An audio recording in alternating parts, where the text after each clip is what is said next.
Assalamualaikum warahmatullahi wabarakatuh. Semoga semua kebaikan terlimpah kepada kita semua. Amin ya rabbal alamin. Dikisahkan pada suatu hari Abu Nawas ditantang oleh beberapa menteri istana untuk mengkritik hidangan yang dimakan oleh Baginda Raja. Tentu saja hal ini bukanlah perkara yang mudah, sebab Abu Nawas harus mengkritik langsung di hadapan Baginda Raja. Abu Nawas yang merasa heran dengan tantangan tersebut pun mencoba bertanya, "Kenapa kalian menginginkan aku melakukan hal itu?" tanya Abu Nawas. Para menteri istana lalu memberitahu bahwa koki istana yang baru masakannya kurang enak, tapi mereka takut mengatakannya kepada Baginda Raja.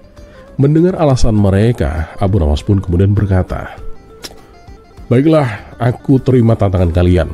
Tapi hadiah apa yang akan kalian berikan bila aku berhasil melakukannya?" Para menteri istana itu pun membalas, "Kami akan memberimu 100 dinar Abu Nawas." Dan akhirnya Abu Nawas pun bersedia melakukannya. Maka dibuatlah sebuah kesepakatan di antara mereka. Dan keesokan harinya, seperti biasa, ketika menjelang waktu makan siang, Baginda Raja mengundang para menterinya untuk makan bersama di istana. Setelah mereka duduk di depan meja makan, salah satu menteri berkata, "Paduka yang mulia, rasanya makan siang kali ini akan lebih menyenangkan bila ada hiburannya, Paduka." Baginda Raja pun membalas, "Wah, bagus juga saranmu. Tapi hiburan apa yang paling tepat?" Menteri tersebut pun menjawab, "Bagaimana kalau kita undang saja Abu Nawas makan bersama dan suruh dia untuk membacakan syair, Paduka? Bukankah dia itu adalah penyair yang ulung?" Baginda Raja pun setuju. Dan tanpa menunggu lama, ia menyuruh beberapa pengawal untuk memanggil Abu Nawas. Dan singkat cerita, datanglah Abu Nawas ke istana. Ia segera dipersilakan duduk bersama di depan meja makan. Ketika para menteri mulai menyantap hidangan, Baginda Raja menoleh ke arah Abu Nawas dan berkata, "Wahai Abu Nawas, aku dengar kamu ini pandai bersyair. Maukah kamu menghormati kami dengan sebuah syair?" Abu Nawas pun yang tak pernah menghindar dari tantangan segera berdiri dan membacakan syair. "Wahai Paduka yang mulia, kemurahan hatimu bersinar begitu cemerlang. Hidangan lezat dan minuman yang istimewa adalah pemandangan yang menyenangkan. Namun kalau boleh saya menyampaikan, bumbu masakannya agak terlalu asam." Baginda Raja yang terkejut dengan keberanian Abu Nawas merasa tersinggung dan agak emosi. "Hei Abu Nawas, lancang benar ucapanmu. Beraninya kamu mengkritik juru masak istana, apalagi di jamuan makan siangku," hardik Baginda Raja. Dan suasana pun mendadak menjadi hening. Para menteri istana hanya terdiam sambil menundukkan kepalanya. Tak ada yang berani menatap Baginda Raja. Namun berbeda dengan Abu Nawas, dengan wajah konyolnya ia kembali berkata, "Maafkan saya Paduka yang mulia, bukannya saya berani mengkritik. Barusan itu hanyalah syair yang Paduka minta.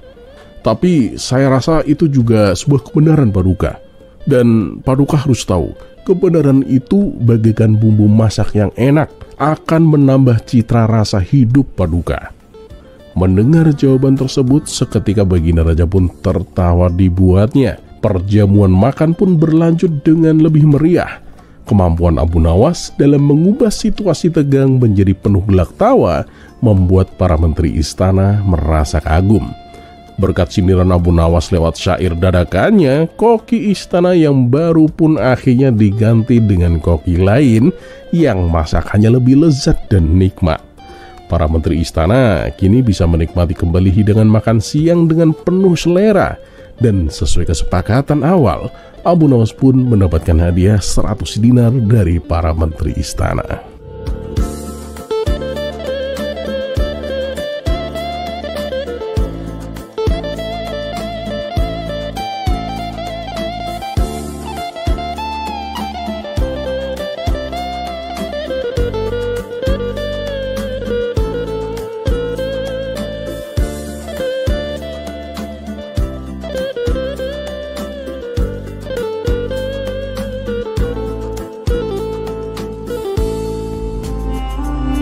Kisah selanjutnya.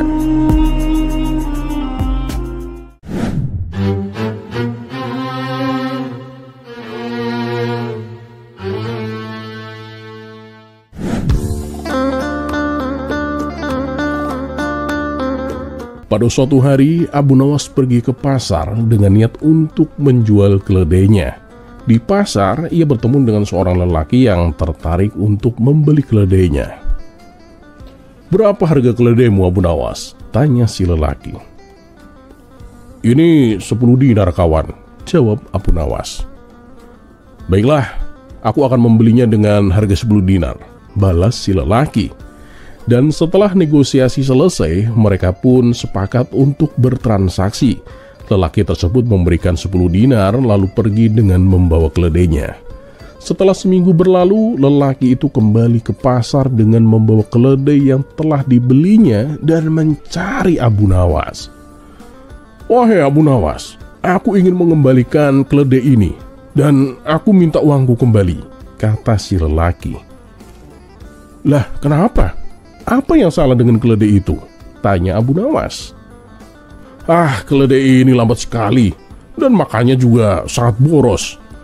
Aku bahkan sudah mencoba segala cara, tapi dia itu tidak mau bergerak lebih cepat," jawab si lelaki. Sejenak Abu Nawas pun terdiam, kemudian ia berkata, "Aduh, maaf kawan, barang yang sudah dibeli itu tidak bisa dikembalikan." Mendengar itu si lelaki itu pun tak terima. "Apa-apaan kamu, Abu Nawas?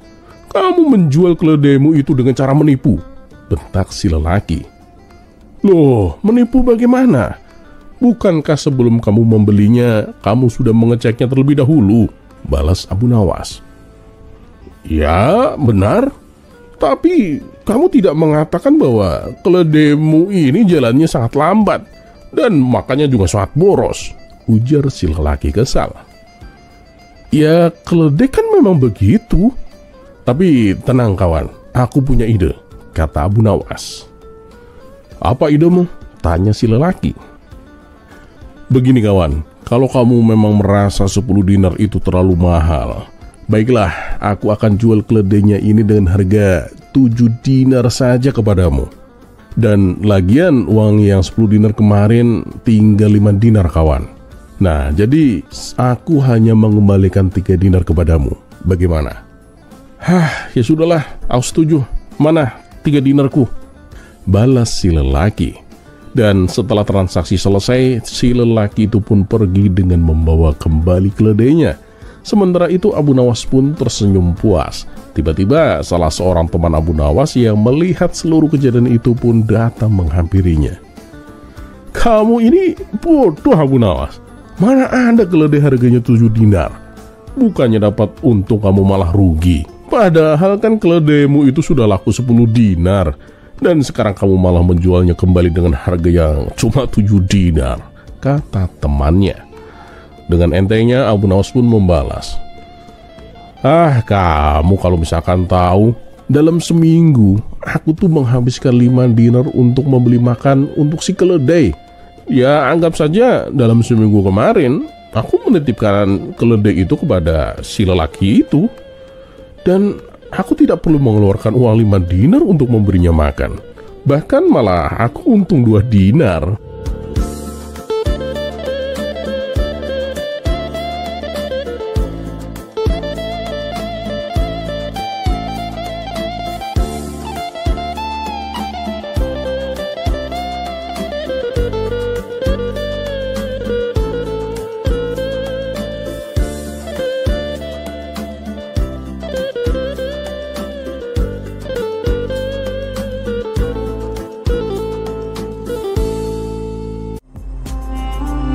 Kisah selanjutnya.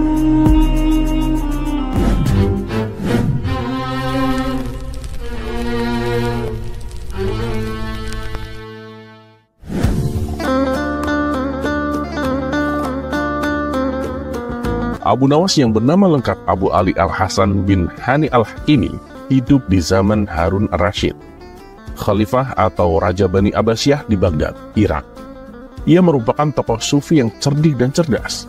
Tak aneh jika ia banyak akal. Karena kecerdasan dan kecerdikannya itu, Abu Nawas dekat dengan Raja Harun ar-Rasyid.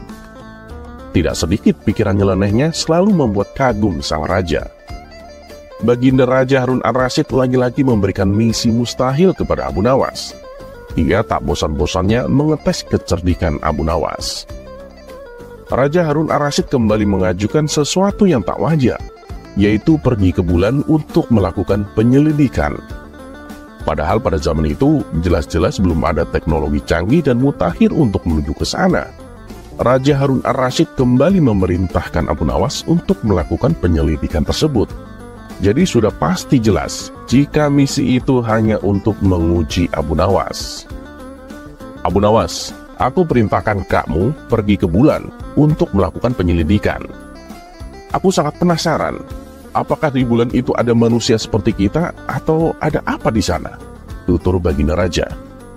Pergi ke bulan, Paduka? Tanya Abu Nawas dengan ekspresi wajah heran. Iya, ke bulan. Aku tahu kamu itu manusia yang paling pintar di Baghdad. Dan kamu harus bisa menjalankan perintahku untuk pergi ke bulan. Dan aku yakin kamu pasti bisa, Abu Nawas, kata baginda raja. Sejenak Abu Nawas terdiam. Dalam hatinya bergumam mengumpat keinginan aneh rajanya itu. Tapi yang sedang kita saksikan ini Abu Nawas. Dengan cepat ia pun langsung mendapatkan ide untuk melaksanakan titah aneh rajanya itu. Abu Nawas pun menyanggupinya. Siap, Paduka yang mulia. Hamba akan pergi ke sana besok sore, Paduka, jawab Abu Nawas. Baginda raja pun terkejut. Ia tak menyangka bahwa Abu Nawas menyanggupi tantangan yang ia berikan itu. Lalu Raja Harun ar-Rasyid bertanya, "Terus dari mana kamu akan pergi?" "Hamba akan pergi ke bulan dari rumah, Paduka," jawab Abu Nawas. "Baiklah, besok aku akan ke sana untuk melihat kamu pergi ke bulan," kata baginda raja. Dan malam itu, baginda raja beserta menterinya pergi ke rumah Abu Nawas. Ketika raja dan para menterinya tiba di sana, Abu Nawas sudah tak ada di rumah. Mereka hanya bertemu dengan istrinya. "Di mana Abu Nawas?" tanya Raja Harun ar-Rasyid. "Dia baru saja berangkat ke bulan, Paduka yang mulia. Dia berkata nggak akan lama dia kembali," jawab istri Abu Nawas. "Wah, bagaimana cara Abu Nawas pergi ke bulan?" tanya salah satu menteri penasaran. "Dia memanjat pohon palem di sebelah sana dan akan kembali melalui pohon palem itu juga," jawab istri Abu Nawas. Baginda raja dan para menteri kemudian menghampiri pohon palem yang ditunjuk istri Abu Nawas. Terlihat bayangan seseorang yang sedang turun dari pohon palem itu. Itu kamu, Abu Nawas?" tanya raja. "Iya, Paduka, ini saya, Abu Nawas," jawabnya. "Kamu menyelidiki bulan dari pohon palem itu?" tanya baginda raja. "Oh tidak, Paduka, saya melakukan penyelidikan ketika bulan itu mencapai tanah. Nah, kalau pohon palem ini hanya sekedar tangga lewat untuk saya pergi ke bulan," jawab Abu Nawas. Raja Harun ar-Rasyid pun tersenyum dengan perkataan Abu Nawas. Ia kemudian menanyakan apa yang dilihatnya di sana. "Di bulan hanya ada tanah dan gunung-gunung, Paduka. Tidak ada tumbuhan di sana, apalagi manusia seperti kita," kata Abu Nawas. Masih tak percaya, baginda raja pun meminta saksi yang bisa menjelaskan kebenaran akan perkataan Abu Nawas. Abu Nawas bahkan mengatakan bahwa dirinya mampu memberikan hingga ribuan kesaksian. "Kalau Paduka tak percaya, saya punya banyak saksi. Bukan hanya satu atau dua saksi, tapi ribuan saksi, Paduka," sambung Abu Nawas. "Memang siapa mereka yang menjadi saksimu, Abu Nawas?" tanya baginda raja. Kemudian Abu Nawas mengarahkan jarinya ke langit. "Bintang-bintang itu adalah saksiku. Jika Paduka tak mempercayaiku, silakan Paduka bisa menanyakan langsung kepada mereka," kata Abu Nawas dengan yakin. Mendengar jawaban itu, baginda raja pun hanya tertawa. "Terus kenapa kamu tak menungguku untuk menyaksikan kamu pergi ke bulan?" tanya baginda raja. "Wah, Anda telat, Paduka yang mulia. Dan sayangnya hamba hanya bisa pergi ke bulan pada waktu tertentu saja," jawab Abu Nawas. Sekilas Baginda Raja memandang ke atas langit yang penuh bintang dan bulan bersinar terang, sambil tersenyum membayangkan kekonyolan Abu Nawas.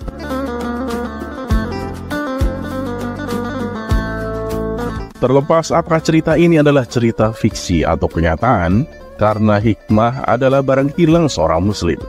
Di mana ia menemukannya, maka ia berhak mengambilnya. Dan satu yang harus selalu kita tahu, bahwa Allah Subhanahu wa Ta'ala tidak pernah menjanjikan bahwa langit itu selalu biru, bunga selalu mekar, dan mentari selalu bersinar.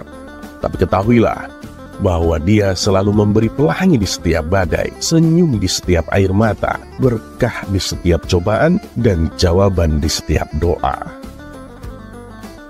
Dan seperti biasa, terima kasih. Wassalamualaikum warahmatullahi wabarakatuh.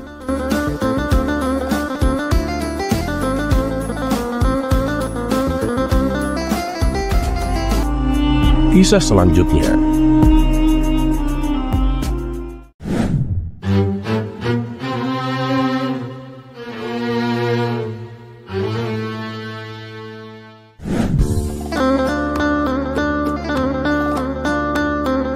Abu Nawas kembali menghadapi situasi yang sulit. Kali ini ia dituduh mencuri kuda kesayangan Baginda Raja. Bahkan beberapa menteri yang tidak suka padanya memanfaatkan kesempatan ini untuk memfitnah Abu Nawas. Mereka mengaku telah melihatnya menyelinap ke kandang istana pada malam sebelum hilangnya kuda tersebut. Meski Abu Nawas membela diri dan mengatakan bahwa saat itu ia berada di ladangnya sendirian, Baginda Raja tidak percaya begitu saja karena Abu Nawas tidak memiliki saksi satupun. Sekarang bisakah kamu buktikan siapa yang melihatmu di ladang, Abu Nawas? Tanya Baginda Raja. Maaf Paduka Yang Mulia, saya sendirian saat itu, jawab Abu Nawas. Lalu bagaimana aku bisa percaya jika tidak ada saksi, Abu Nawas? Ujar Baginda Raja dengan serius. Mendengar hal itu, Abu Nawas pun hanya bisa pasrah, wajahnya tertunduk lesu. Meski Baginda Raja sebenarnya tahu bahwa Abu Nawas tidak bersalah, ia sengaja menguji kecerdikan Abu Nawas untuk melihat apakah ia bisa lolos dari hukuman yang akan diberikannya. Atas kejahatan yang kamu lakukan, aku akan menghukummu, Abu Nawas. Ada dua pilihan, kamu diusir dari negeri ini selama-lamanya, atau kamu dihukum mati. Pilih yang mana? Tanya Baginda Raja. Sejenak Abu Nawas terdiam, memutar otak, mencoba mencari cara agar bisa terhindar dari kedua hukuman tersebut. Tak lama kemudian ia pun menemukan ide yang cemerlang. Paduka Yang Mulia, kalau memang itu menjadi keputusan Paduka, saya terima. Dan saya memilih diusir dari negeri ini selama-lamanya, Paduka. Tapi izinkan saya menentukan sendiri harinya, kata Abu Nawas. Oh, tidak bisa, Abu Nawas. Kalau kamu yang menentukan, bisa saja hukumanmu menjadi bulan depan, tahun depan, atau bahkan bertahun-tahun lagi, balas Baginda Raja dengan tegas. Maaf Paduka Yang Mulia, jangan keliru. Jika bulan depan berarti saya menentukan bulan, begitu pula dengan tahun depan berarti saya menentukan tahun.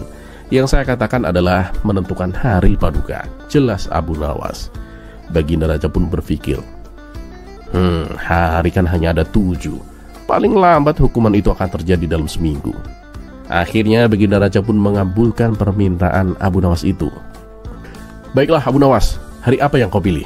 Tanya Baginda Raja.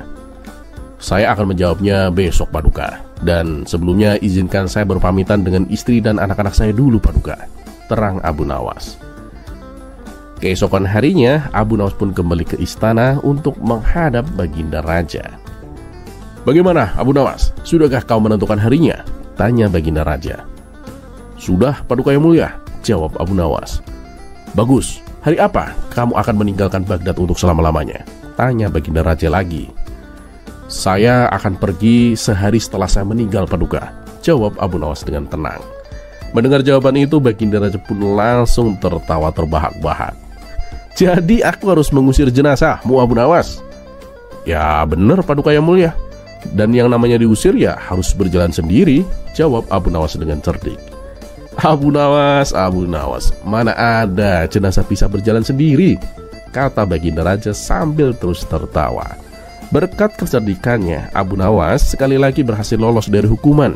Bahkan karena telah berhasil menghibur Baginda Raja, ia diberi hadiah sejumlah pundi-pundi uang.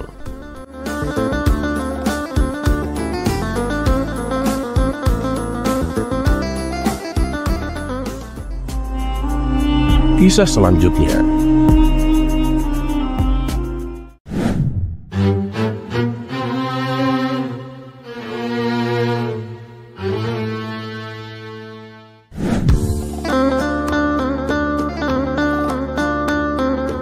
Pada suatu hari, Abu Nawas baru saja pulang dari masjid ketika ia melewati rumah tetangga barunya.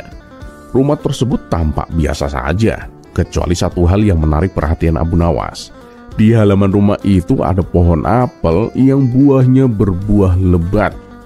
Namun yang lebih mengejutkan adalah kebiasaan tetangganya yang selalu memberikan sesajen makanan kepada pohon apel tersebut setiap pagi dan sore. Tetangga Abu Nawas itu memang seorang pemuja pohon yang sangat taat.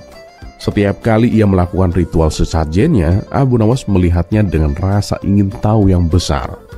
Namun suatu hal yang lebih mengejutkan lagi adalah betapa seriusnya tetangganya dalam memberikan sesajen.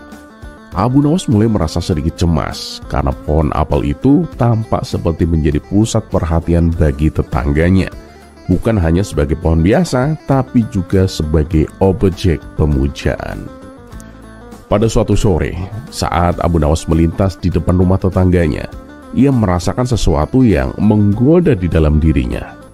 Aduh, aku ingin sekali makan buah apel, pikir Abu Nawas sambil menatap pohon apel yang berbuah lebat itu. Namun satu masalah muncul, ia tak punya uang untuk membeli apel itu. Dan lagi pula, jika ia meminta langsung pada tetangganya, itu seperti hal yang mustahil, karena pohon apel tersebut adalah sesembahan yang tentunya tidak boleh sembarangan diambil. Namun kebetulan pada saat yang sama, tetangganya sedang memberikan sesajen makanan di bawah pohon apel itu.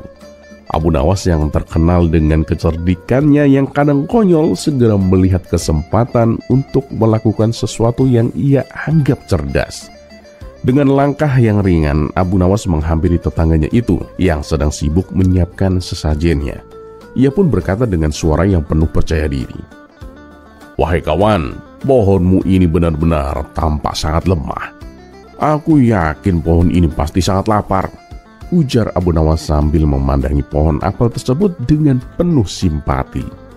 Tetangganya yang sedang menatap pohon apel itu pun terkejut dan sedikit bingung dengan perkataan Abu Nawas. "Apa maksudmu, Abu Nawas?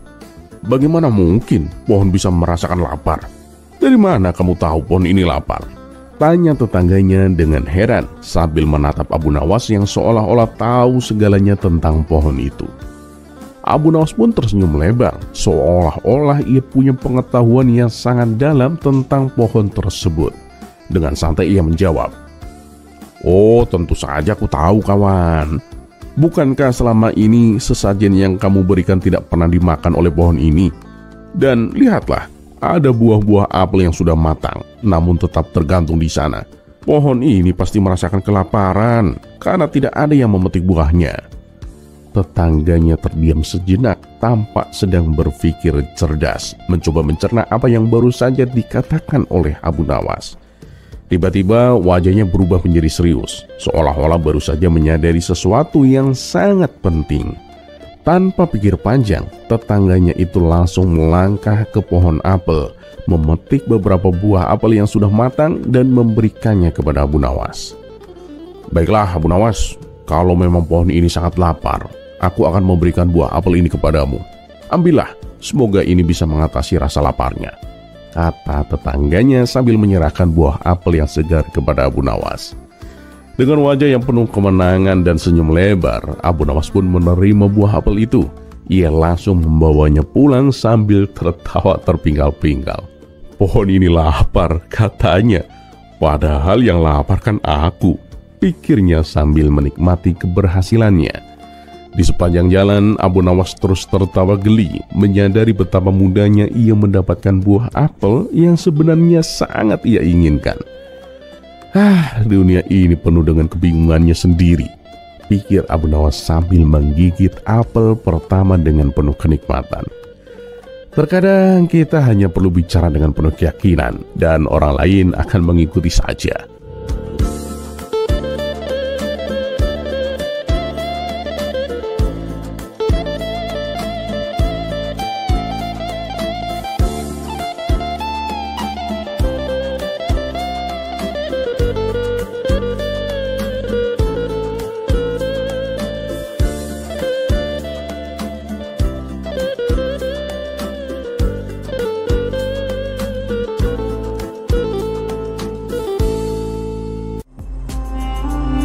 Kisah selanjutnya. Pada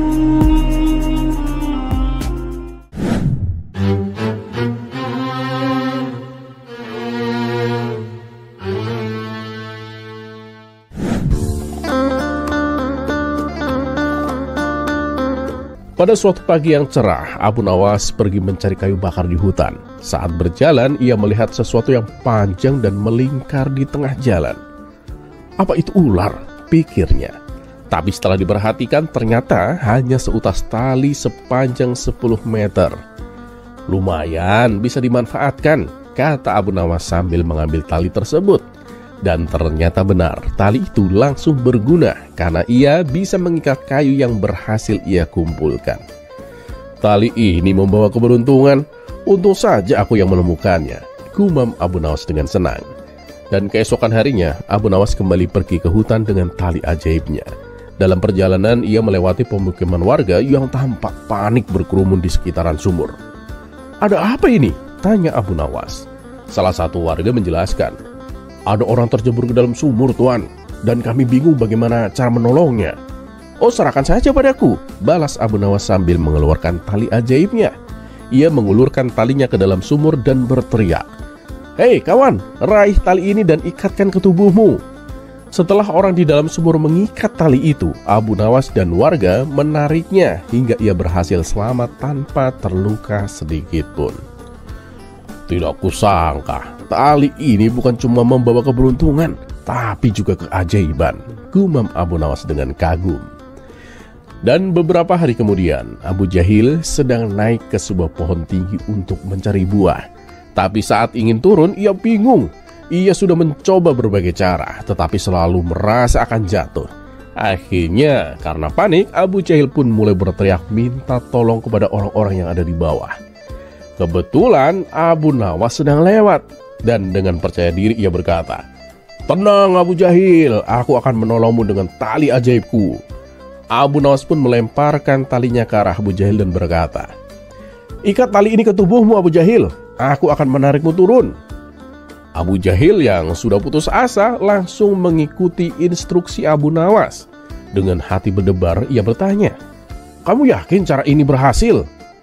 "Percayalah padaku Abu Jahil, aku sudah pernah melakukan ini sebelumnya dan berhasil," jawab Abu Nawas penuh keyakinan. Setelah Abu Jahil selesai mengikat tali, Abu Nawas langsung menariknya dengan sekuat tenaga.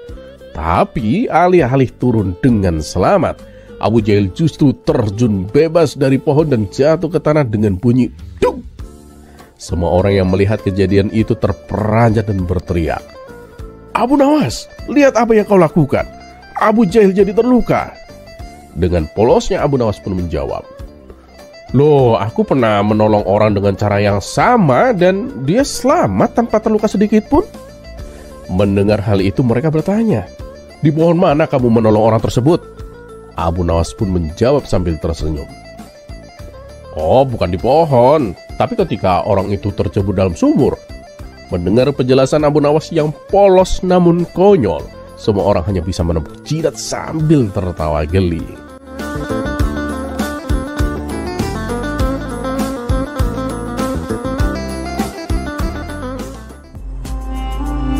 Kisah selanjutnya.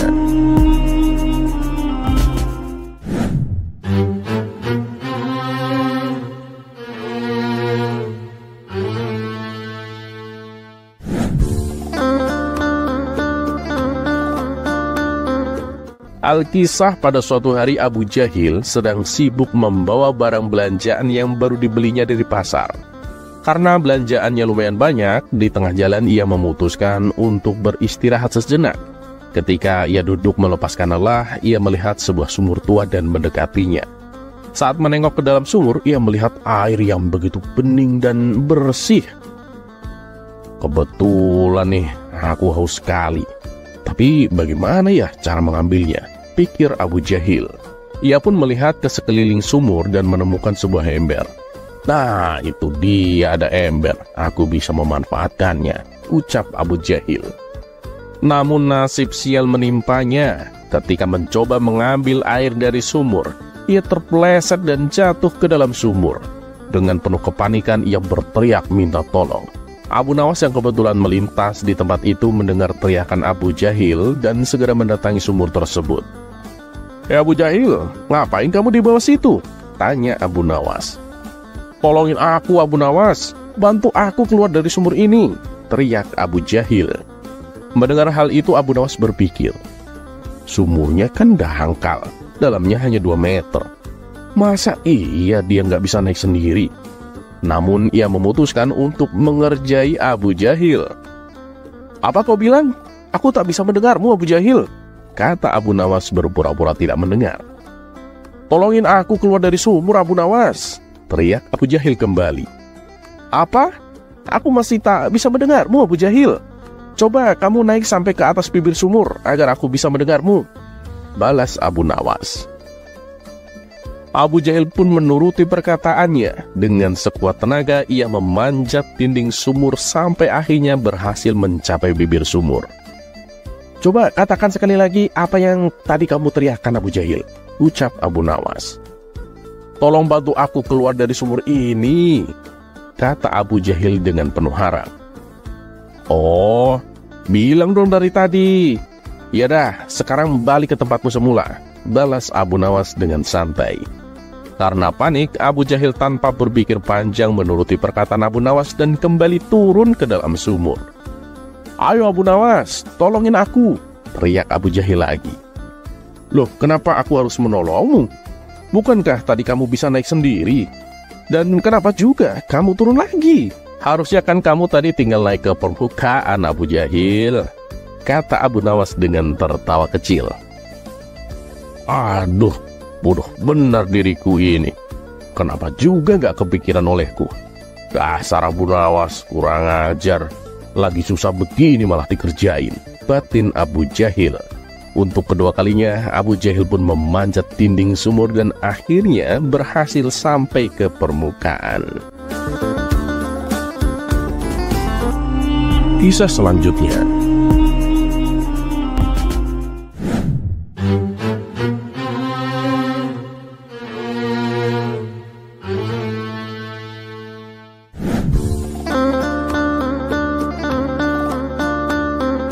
Alkisah, ada seorang menteri istana yang sering mengunjungi madrasah-madrasah tempat di mana anak-anak menimba ilmu. Namun, ia membuat Abu Nawas tidak suka. Setiap kali sang menteri berkunjung, ia selalu mengajari anak-anak tentang politik. Menurut Abu Nawas, belum saatnya anak-anak mengetahui hal itu. Yang terpenting adalah memperdalam ilmu agama. Hingga pada suatu hari, madrasah tempat Abu Nawas mengajar didatangi oleh menteri istana tersebut. Awalnya Abu Nawas sempat menolak, tapi sang menteri beralasan bahwa ini adalah agenda program kerajaan. Kalau sampai menolak atau menghalang-halangi, maka akan dianggap pemberontak dan tentunya akan dijebloskan ke dalam penjara. Akhirnya, mau tak mau, Abu Nawas mempersilahkan sang menteri untuk berkunjung ke madrasahnya. Di hadapan anak-anak didik Abu Nawas, sang menteri kemudian berkata, "Adakah di antara kalian yang bisa memberikan contoh sebuah tragedi?" Salah satu murid mengangkat tangannya. "Saya tahu Tuan Menteri," kata si murid. "Bagus, coba sebutkan," pinta sang menteri. "Tragedi itu seperti apabila ada kawan saya yang sedang bermain lalu jatuh ke jurang dan meninggal. Itu akan menjadi sebuah tragedi Tuan Menteri," jawab si murid. "Oh salah, bukan itu jawabannya. Itu sih hanya sebuah kecelakaan," balas sang menteri. Kemudian murid yang lain mencoba menjawab dengan mengangkat tangannya. "Saya tahu Tuan Menteri," kata murid tersebut. "Silakan, coba sebutkan," balas sang menteri. "Apabila rumah saya kebakaran dan semua harta benda saya hangus terbakar, itu akan menjadi sebuah tragedi Tuan," jawab si murid. "Itu masih salah, bukan itu jawabannya. Lebih tepatnya itu adalah kerugian yang besar," ujar sang menteri. Sesaat seisi ruangan menjadi hening. Tak ada satu murid pun yang berani menjawab karena takut jawabannya salah. "Ayo anak-anak, masa di antara kalian tidak ada yang tahu?" kata sang menteri mencoba menyemangati. Namun suasana ruangan masih tetap hening. Murid-murid Abu Nawas hanya terdiam sambil menundukkan kepalanya. Di saat itulah tiba-tiba Ali Mustafa mengangkat tangannya. Ali ini bukanlah murid cerdas, tapi ia seringkali berbuat usil dan perkataannya selalu mengundang gelak tawa. "Bagus, siapa nama kamu?" tanya sang menteri. "Nama saya Ali Mustafa, Tuan," jawab si Ali. "Baiklah Ali, coba sebutkan contoh sebuah tragedi," kata sang menteri. "Tragedi itu apabila ada seorang menteri istana naik kuda, kemudian jatuh dan meninggal. Itu akan menjadi sebuah tragedi, Tuan Menteri," jawab Ali Mustafa. "Nah hebat, ini baru benar. Ini adalah jawaban yang paling tepat," puji sang menteri sambil tersenyum. "Oi Ali, bisa kamu jelaskan kenapa itu disebut sebuah tragedi?" tanya sang menteri.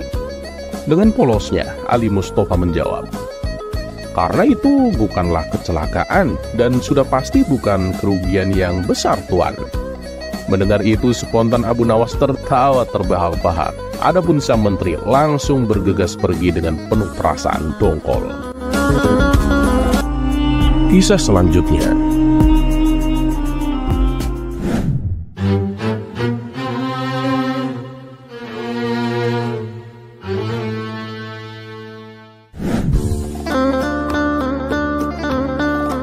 Suatu hari, Baginda Raja Harun ar-Rasyid memanggil Abu Nawas ke istana. Baginda Raja merasa penasaran tentang sebuah pertanyaan yang cukup aneh. Baginda Raja bertanya, "Abu Nawas, aku ingin tahu, mengapa setiap bayi yang baru lahir selalu menangis?" Abu Nawas pun tersenyum. Ia tahu bahwa pertanyaan ini lebih untuk menjebaknya. Namun seperti biasa, ia tak pernah kehabisan akal. "Paduka yang mulia," kata Abu Nawas sambil membungkuk hormat, "kalau menurut pendapat hamba si bayi menangis itu karena ia sangat menyesal, Paduka." Baginda Raja pun mengerutkan keningnya. "Menyesal? Bagaimana bisa? Bayi kan belum tahu apa-apa, Abu Nawas." Abu Nawas pun mengangguk dengan penuh keyakinan. "Ya, tentu saja, Paduka. Begitu ia lahir, bayi melihat dunia yang penuh dengan masalah. Orang-orang saling bermusuhan, kerja keras yang tidak ada habisnya, pajak yang tinggi. Bahkan mungkin ia menyesal keluar dari tempat yang nyaman di perut ibunya, yang di sana ia tidak perlu melakukan apa-apa dan semua kebutuhannya terpenuhi." Baginda Raja tertawa mendengar jawaban itu. Namun ia tetap tidak puas dan ingin mendengar alasan yang lain. "Baiklah Abu Nawas, itu bisa diterima. Tapi aku yakin ada alasan lain. Coba jelaskan lagi." "Paduka yang mulia," kata Abu Nawas, "alasan lain mungkin karena bayi menyadari bahwa hidup di dunia ini tidaklah gratis. Dia tahu bahwa sejak lahir dia akan banyak menghabiskan uang orang tuanya untuk popok, makan, susu, dan sebagainya. Jadi mungkin saja itu adalah caranya untuk meminta maaf kepada orang tuanya." Baginda Raja pun tertawa terbahak-bahak mendengar penjelasan Abu Nawas yang kocak itu. "Kamu benar-benar pintar membuat yang serius menjadi lucu, Abu Nawas. Aku puas dengan jawabanmu kali ini."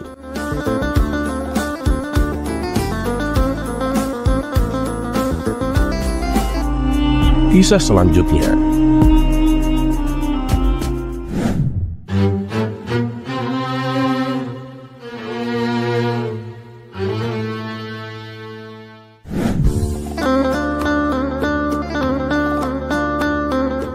Pada suatu pagi yang cerah di kota Baghdad, Abu Nawas sedang duduk santai di kedai kopi favoritnya.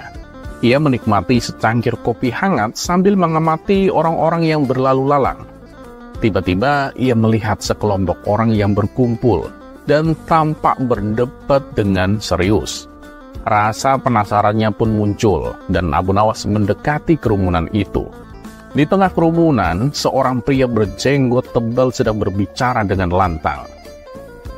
"Rokok itu haram, tidak ada manfaatnya sama sekali dan hanya membahayakan kesehatan," katanya. Seorang pria lain yang tampak sebagai perokok berat dengan sebatang rokok di tangannya membantah. "Woi, nggak bisa begitu dong. Rokok itu membantu menenangkan pikiran, dan toh banyak orang yang menikmatinya." Abu Nawas dengan senyum lebar di wajahnya pun menyapa. "Saudaraku, apa yang sedang kalian perdebatkan ini?" Pria berjenggot tebal itu pun menjawab. Kami sedang mendiskusikan apakah rokok itu haram atau tidak. Nah, kalau kamu Abu Nawas, apa pendapatmu? Abu Nawas pun mengangguk bijak lalu berkata, baiklah, ayo kita lihat masalah ini dari sudut pandang yang berbeda. Nah, sekarang apakah ada yang tahu hukum makan roti dengan susu? Kerumunan itu terdiam, lalu salah satu dari mereka menjawab, tidak ada Abu Nawas, itu sih perkara mubah, boleh-boleh saja dilakukan. Abu Nawas pun tersenyum dan melanjutkan, lalu bagaimana dengan naik unta di sore hari? Kembali kerumunan terdiam. Pria berjenggot tebal pun menjawab, ya tentu saja tidak ada hukum yang melarangnya lah Abu Nawas. Abu Nawas pun tertawa kecil dan berkata, nah, jika hal-hal sederhana seperti itu tidak ada hukumnya, kenapa kita tidak melihat rokok dengan cara yang sama? Rokok, roti dengan susu, atau naik unta di sore hari tidak disebutkan secara khusus dalam Al-Quran maupun Al-Hadis. Yang penting adalah niat dan dampaknya. Tapi Abu Nawas, rokok itu kan jelas merugikan kesehatan. Bukankah sesuatu yang merugikan itu harus dihindari? Tanya pria berjenggot tebal. Abu Nawas pun mengangguk setuju. Iya, itu benar saudaraku. Tapi ingatlah, banyak hal yang jika berlebihan juga merugikan. Minum kopi terlalu banyak bisa membuat jantung berdebar-debar. Tetapi apakah kita akan melarang kopi? Pria perokok yang tadi berdebat tersenyum lebar karena merasa didukung oleh Abu Nawas.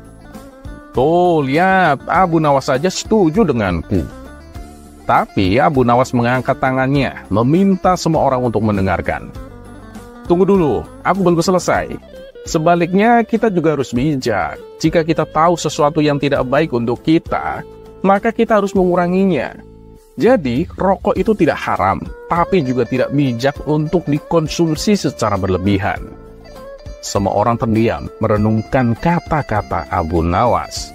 Dengan nada jenaka, Abu Nawas menambahkan, dan ingat, jika kalian ingin merokok, lakukanlah jauh dari orang yang tidak merokok. Sebab tidak semua orang itu suka roti dengan susu, dan pastinya tidak semua orang juga suka dengan asap rokok. Kerumunan itu tertawa terbahak-bahak. Pria berjenggot tebal dan perokok berat itu pun saling tersenyum, menyadari bahwa mereka bisa bersepakat untuk sependapat dengan cara yang damai dan penuh dengan humor. Kisah selanjutnya.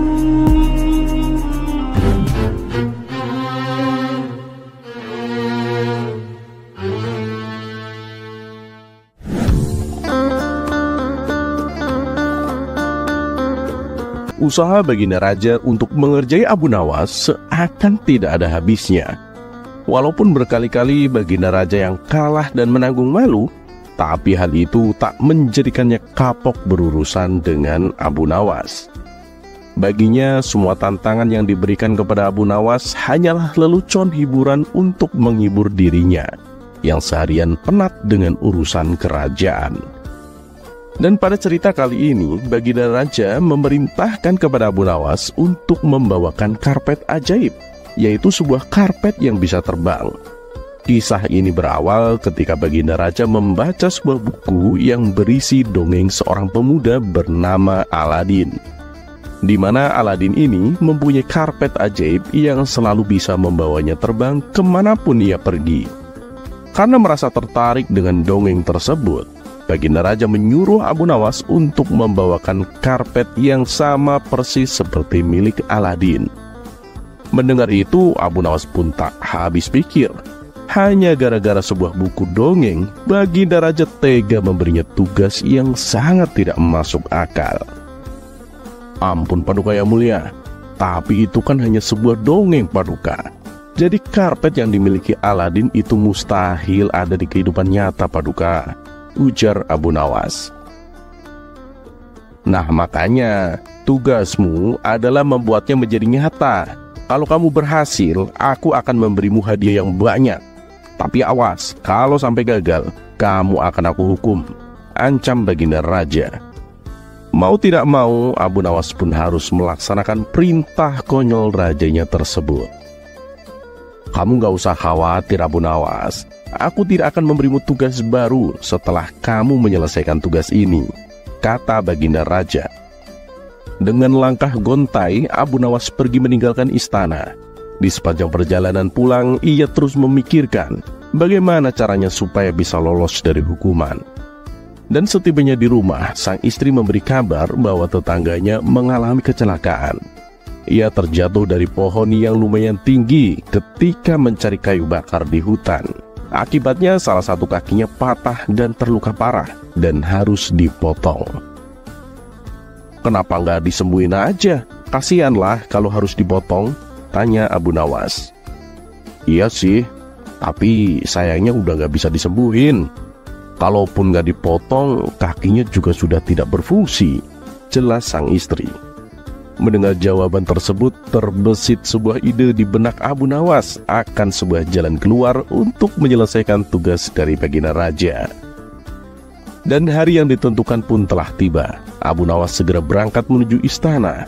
Di tangannya ia membawa gulungan karpet yang terbungkus rapi dan diberi wewangian. Bagaimana Abu Nawas? Apakah kamu sudah mendapatkan apa yang aku inginkan? Tanya Baginda Raja. Sudah Paduka Yang Mulia. Ini dia karpet ajaib yang Paduka inginkan, jawab Abu Nawas. Ia pun menggelar karpet tersebut dan menyuruh Baginda Raja untuk duduk di atasnya. Namun setelah sekian lama duduk, karpet itu tak kunjung terbang. Abu Nawas, ini kenapa nggak terbang? Kamu jangan mempermainkanku Abu Nawas, bentak Baginda Raja. Oh tidak Paduka, mana berani saya mempermainkan Paduka. Karpet ini saya dapatkan dari jin sakti penunggu pohon Paduka. Jadi nggak mungkin nggak bisa terbang. Sebentar Paduka, saya cek dulu. Oh alah, ternyata ini penyebabnya. Pantas saja nggak mau terbang, kata Abu Nawas sambil menunjuk pinggiran karpet yang terpotong. Maksudmu bagaimana Abu Nawas? Tanya Baginda Raja. Ya bagaimana bisa terbang Paduka? Karpetnya aja sudah tidak utuh lagi. Ada bagian yang telah terpotong, jawab Abu Nawas. Lalu bagaimana ini? Coba kamu betulkan Abu Nawas, pinta Baginda Raja. Waduh, maaf Paduka Yang Mulia. Tugas saya adalah membawa karpet terbang, bukan membetulkannya. Itu sudah di luar kewajiban tugas saya Paduka, jelas Abu Nawas. Terus siapa yang akan membetulkan karpet ini? Tanya Baginda Raja. Itu bukan urusan saya dong Paduka. Silahkan Paduka cari orang lain saja. Sesuai dengan apa yang Paduka katakan sebelumnya, bahwa saya tidak akan diberi tugas baru setelah menyelesaikan tugas yang satu ini. Dan tugas saya adalah membawa karpet ajaib yang bisa terbang, bukan membuat karpetnya supaya bisa terbang, balas Abu Nawas. Baginda Raja pun tak bisa membantah perkataan Abu Nawas itu. Usahanya kali ini untuk mengerjai Abu Nawas kembali mengalami kegagalan. Yang ada malah Abu Nawas mendapatkan hadiahnya yang sangat banyak.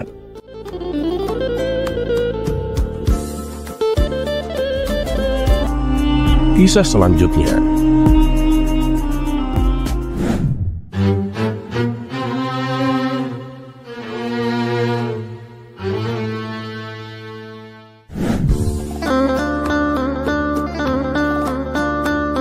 Di suatu pagi yang cerah, Baginda Raja tampak termenung, memikirkan sesuatu yang mengganjal di hatinya. Penasihat istana yang melihat raut murung rajanya itu menghampiri dan kemudian bertanya, Paduka Yang Mulia, apa yang sedang Paduka pikirkan? Kenapa Paduka terlihat murung begitu? Baginda Raja kemudian menghela nafas, lalu ia berkata, aku sedang memikirkan keadilan Allah. Penasihat istana itu pun terkejut mendengar pernyataan Baginda Raja. Memangnya apa yang Paduka pikirkan tentang keadilan Allah? Tanyanya. Ya aku gak habis pikir, kenapa Allah menciptakan neraka? Jawab Baginda Raja. Loh kenapa bingung Paduka? Bukankah Paduka tahu sendiri neraka diciptakan untuk menghukum orang-orang yang berdosa Paduka? Jawab penasihat istana. Iya itu aku tahu, lanjut Baginda Raja. Tapi bukankah Allah sendiri yang menciptakan manusia, memberi mereka kenikmatan dan rezeki, merawat mereka? Lalu mengapa ada yang harus dimasukkan ke dalam neraka? Ibarat seorang pematung yang menciptakan berbagai patung, kenapa ada beberapa yang ia hancurkan setelah patung itu jadi? Itu kan kehendak Allah, Paduka yang mulia. Allah berhak atas apa saja yang Allah perbuat. Kita sebagai manusia tidak berhak menilai apakah itu salah ataupun benar, Paduka, sahut penasihat istana. Jawaban itu sama sekali tidak memuaskan Baginda Raja. Karena rasa penasaran yang begitu besar, ia memutuskan untuk mengundang seluruh ulama di kota Baghdad.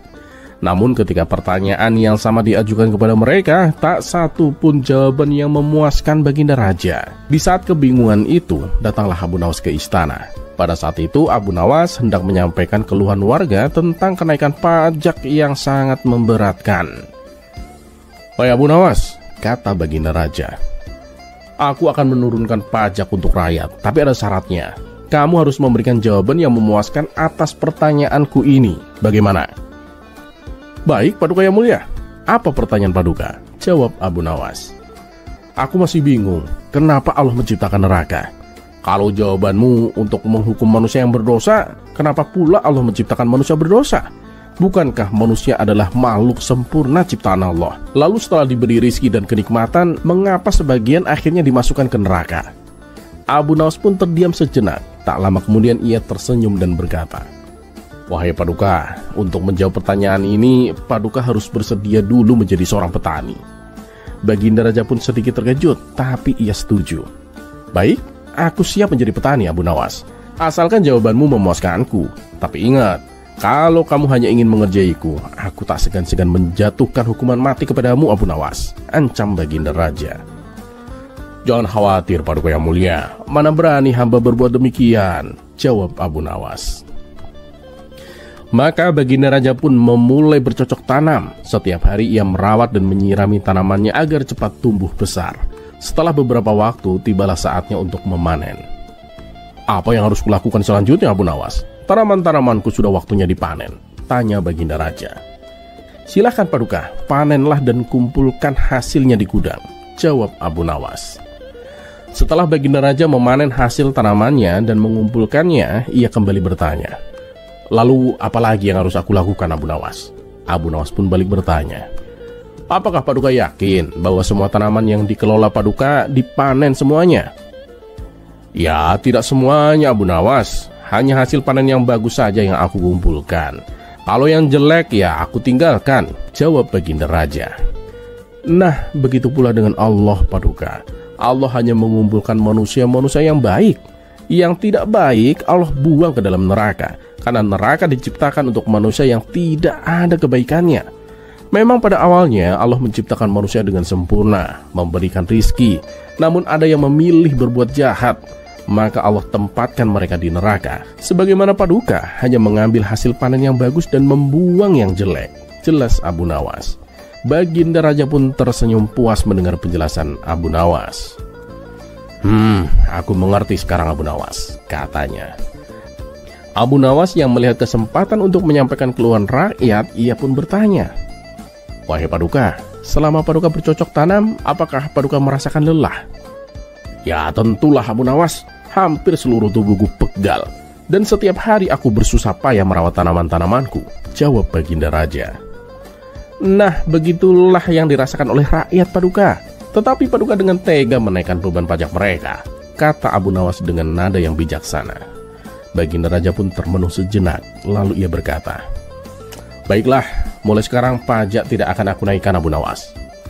Abu Nawas pun tersenyum lega. Dua permasalahan berhasil ia selesaikan hanya dengan satu jawaban cerdiknya. Kisah selanjutnya.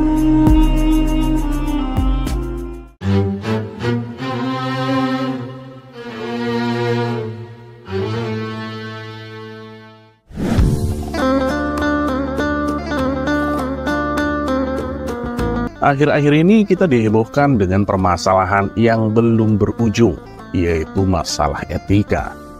Etika adalah suatu penghormatan antara kita sesama manusia. Yang muda menghormat dan patuh kepada yang lebih tua, dan yang tua menghargai dan menyayangi kepada yang muda.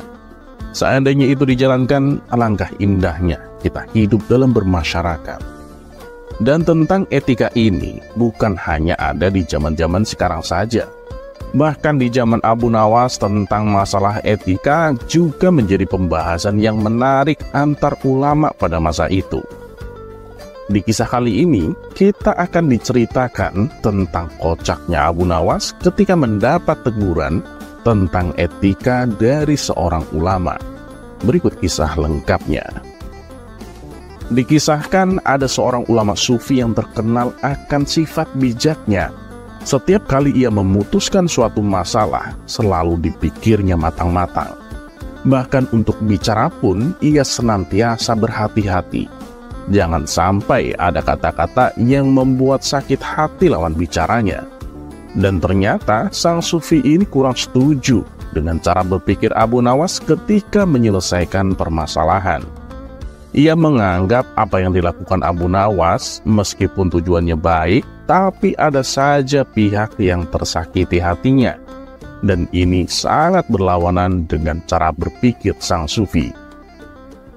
Ketika suatu hari Baginda Raja mendengar tentang sosok sang sufi yang bijak ini, beliau sangat tertarik dan ingin mengangkatnya sebagai penasehat istana. Maka diajaklah Abu Nawas untuk menemani Baginda Raja menemui sufi tersebut. Dan singkat cerita, sampailah mereka berdua di rumah sang sufi. Kebetulan saat itu hujan turun sangat lebat, sehingga suasana terasa dingin. Lalu sang sufi mengajak tamu-tamunya itu duduk di sebelah api unggun di dalam rumahnya untuk menghangatkan badan. Di hadapan sang sufi, Baginda Raja meminta suatu pituah tentang bagaimana seharusnya bersikap sebagai seorang raja. Lalu sang sufi memberi beberapa nasihat. Paduka, meskipun Paduka adalah raja yang adil, tapi Paduka juga harus menjaga lisan saat bertutur kata. Kalau Paduka hendak membicarakan sesuatu, pakai dulu otak, pikirkan dengan matang. Setelah itu, baru katakan dengan kalimat yang baik dan benar. Karena lisan itu lebih tajam daripada pedang Paduka, kata sang sufi menuturkan.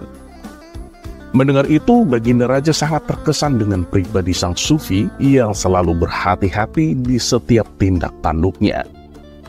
Di sela-sela obrolan yang serius itu, tiba-tiba Abu Nawas bercelutuk. Tuan Sufi, aku ingin mengatakan sesuatu. Apakah boleh, Tuan? Sesaat sang sufi menatap tajam ke arah Abu Nawas. Pasti dia akan berkata yang menjebakku. Aku sudah tahu, tutur katanya selalu menipu. Tapi aku sudah siapkan jawaban. Justru ini saat yang tepat untuk menasehatinya, pikir sang sufi. Kalau menyangkut kebenaran, silahkan, katakan saja. Dan ingat, jangan gunakan lisan untuk berkata yang tidak ada gunanya. Juga sebelum kamu berkata, berhati-hatilah. Gunakan kalimat yang benar dan baik, agar lawan bicaramu tidak sampai sakit hati, kata sang sufi menasehati. Oh tentu Tuan, ini menyangkut suatu kebenaran, ujar Abu Nawas. Bagus, silakan, apa yang ingin kau katakan, ucap sang sufi. Tuan Sufi, sebelumnya mohon maaf Tuan. Aku melihat ada benda berwarna merah mendekati baju Tuan, kata Abu Nawas memberitahu. Benda warna merah? Maksudnya? Tanya sang sufi. Maaf Tuan, bukannya saya lancang. Itu benda warna merah yang apabila dipegang rasanya sangat panas, jawab Abu Nawas. Iya, benda apa itu? Tanya sang sufi kembali. Saya mohon maaf sekali lagi Tuan. Sepertinya sepercik api unggun mulai membakar jubah Tuan, jawab Abu Nawas. Seketika itu sang sufi melihat jubah yang sebagian sudah hangus terbakar. Kenapa kamu tidak langsung memberitahuku? Jangan berkata bertele-tele seperti itu, kata sang sufi merasa geram. Loh Tuan, ini kan sesuai dengan nasihat Tuan. Aku harus berpikir dulu sebelum mengatakannya. Aku tak ingin Tuan sampai sakit hati mendengarnya, balas Abu Nawas cengengesan. Sang sufi segera melepaskan jubahnya dan memadamkan api yang menempel. Sementara Baginda Raja spontan tertawa melihat tingkah Abu Nawas ini.